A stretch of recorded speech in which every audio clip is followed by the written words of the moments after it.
And we shot this in 3 days. Yeah. Friday, Saturday, Sunday. We had a little mishap with one of the cameras, which kind of is explained in the making of. And let's see now. Well, also one thing with this is that it was. Okay, brain party. Want to start again? Yeah, let's do it again. Okay. That was take one. We almost made it to the end. Yeah, almost close, but no cigar. I was going to start talking about the music, but it's like I don't want to repeat what's in the making of it. Yeah. Oh, no, this is better. Okay, ready, set. Take two. Hi, I'm Tadeo Garcia, and I am the director, co-writer, producer, editor of this film, Broken Warning. I am Roger Domian, and I am the screenwriter and story consultant and a makeup artist, actually, on this film. Oh, yeah, that's true. Don't forget about that. Yes. Tadeo Garcia film. Yes. Who would have known? Who would have thunk it? Who would have thought this is our first little dramatic film that Could. It actually went to LA and won an award. Now, Broken Warning Redux. It was originally called Broken Warning. We just added the Redux just because I thought I get a laugh at it when I see it. And also because it was a little bit more remastered. The original transfer that we had from Columbia College was just kind of shitty. So finally I got computers and I had the original footage. I'm like, hey, let's resurrect this because we had already shot On The Downlow and we're getting this prep for the DVD. Mm-hmm. So we decided, hey, let's just go for it. You know, get some new titles, tweak the sound a little bit. Yeah, definitely clean the shit up out of it because it sucked. And this is what you're seeing now. This is the original vision that we really, really wanted, but unfortunately we were kind of limited. Also, we were limited in effects on the editing system that we were using at Columbia as well. And with this, you know, we get to do a little bit more. I actually kind of color corrected it even more to what I originally wanted, because the other one looked just blue completely. If you remember from the original footage, I don't know. Did we have that in the making of? I think there might be a couple shots of the making of it. So here's the introduction of Officer Dorvac. At least with the matting, you don't see him like getting ready to point the finger. Yes, yes. Yeah, but this is he's also one of the co-collaborators with the film. And while I was working at the restaurant, you know, I came and pitched a story to you, but it was a different story. Remember that it was like Great Fall. Yes, he hurt his knee there a couple times. But it was only that was practice. But that we only did that in 2 takes, and that was it. But the other one. But the original story of this was it was nothing like this, really. No, I mean they were from the same gang actually, Angel and Isaac, and that's it. Only one of them gets killed at the end, and that's it. We kind of see a relationship brewing between the two of them, and we know what's going to happen. But unlike this scene here, there was no kiss or anything whatsoever. But it was pretty apparent as to what was going on in the story. And so I dropped it out. I had the balls to give it to Roger and Perry. Yeah, he pitched this to us at a restaurant. While I was waiting tables. Over some Long Island iced teas, and in about 10 minutes when he came back, we had this... to check out yes, can I get you anything else? No. Here's a pitch. Here's what you should do on your movie. And we came up with this nice little romantic Romeo and Juliet type gangster story. Yeah. Which is pretty damn neat because I mean you guys like really helped out so damn much on the kids movie that we did, Grease Paint, which we shot the week before. Right. This was the weekend before. Actually. This was shot back to back with our other children's film, Grease Paint.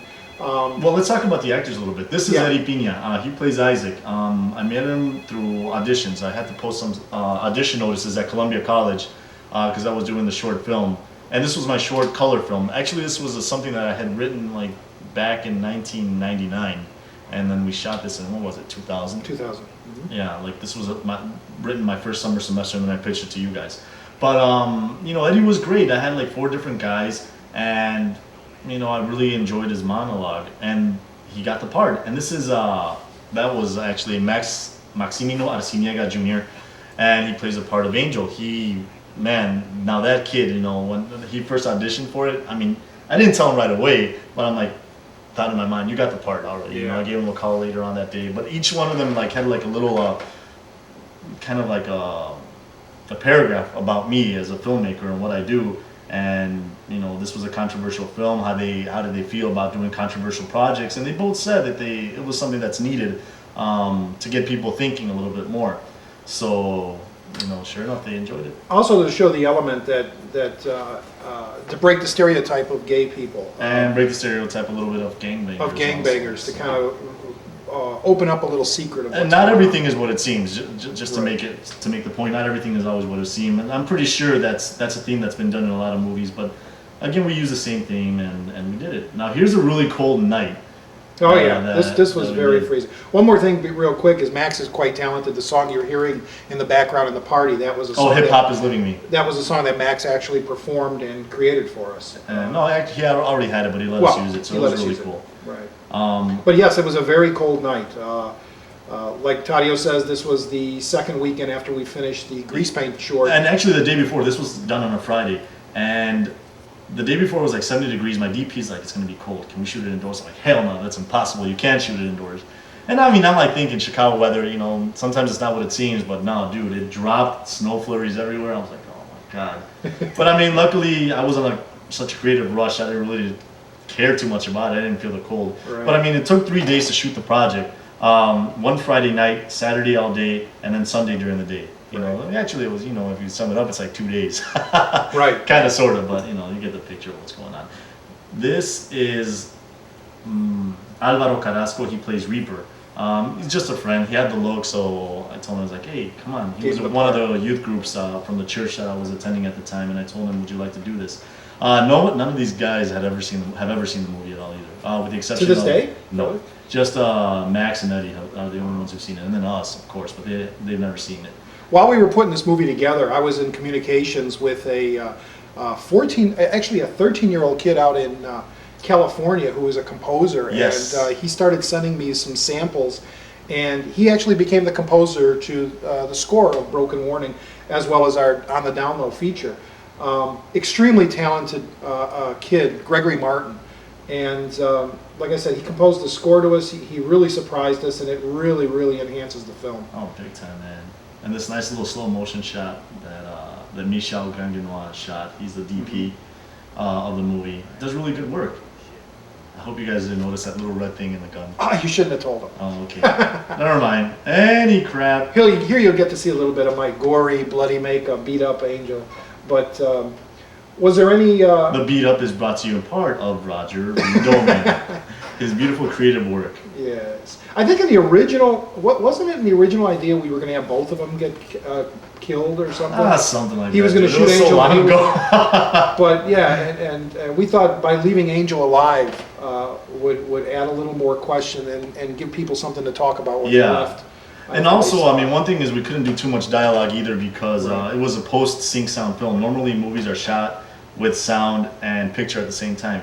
We shot the picture, then we shot the sound, which was kind of like a conflict with the school because of, you know, it's not going to work, it's not going to sync up, the recorder doesn't run at 24 frames. I was like, it's possible. Sure enough, they saw it, then they found out they won an award. It turned it in a semester late, but they found out that it won an award, and they're like, Then they "Oh, changed her too. you could do it." I'm like, yeah, no shit, you can do it. Of course you can do it. Anything can be done with a little ingenuity. And you just gotta be imagination. aggressive, you know. Right. I mean, like I always say, the film school, you know, learn your basics and then just go and shoot your own movie. You know? Right. Or just break the rules. Be as aggressive as you possibly can because it's your tuition money anyways. That's So, right. that's the way it always is. Yes. So that's cool. So yeah, so this movie then went off and won the award at the Planet Out, and Oh yeah, I just want to send like a special thanks to the judges also, Jamie Babbitt, who like I had a really lengthy conversation with afterwards. I hope I didn't like bug the hell out of her. But I mean, I had seen one of her films and I was just like so struck by it. And then Wilson Crew was also one of the judges who just like really was pushing for this movie, and I really really appreciate it. You know, that gave us the inspiration to go and move on to do our feature-length version of this, which was On The Downlow. And something we weren't prepared to do. We had something else in mind, but we Yeah. decided, no, let's go ahead and do this feature because the story was so good. yeah, and we got to emphasize more on the characters also. And people always ask, you know, what's up with Angel Isaac? What is it with them? Where do they work? What do they do? And yeah, you know, this is kind of one of the things you wanted to add. Katrina Ness, she rocks. Yay! I love her. I haven't seen. I think she moved back to Minneapolis. She kept I'm things not moving mistaken. on the set. Oh man, yeah, she was cracking that whip like crazy. Yeah. Time is money. Time Yeah, is it money. is. It is. You know, but I mean, the movie didn't even cost us that much. You know, with the exception of the tuition money. But I think the movie was like a what? Well, developing and such. Oh, Jesus Christ! The whole thing was like probably $500. Okay. Yeah. So, and that's including craft service and all that other stuff and transportation. So it was good. You know, I'm glad we made our dollar holler. And this is Gregory Martin's credit. Yay! I know, great kid, man. Yeah. So, So any final thoughts? final thoughts, man. I think you guys are going to be very impressed with what you see on the download. But you know, for those of you who want to make movies, I mean, it's possible. It's a hard road there. It's a job. It's a job. But I mean, as you can see, how you start out with something that small, and then you start moving up to something bigger. You know, it's always good just to keep trying, no matter what. You know, and then you kind of win the award, and that gives you more inspiration Sure does. to really go for it even more. So again, thank you very much, guys and Yep. girls, and hope to see you guys in film festivals or see your films in the not too distant future. Thanks for watching. All right, bye bye.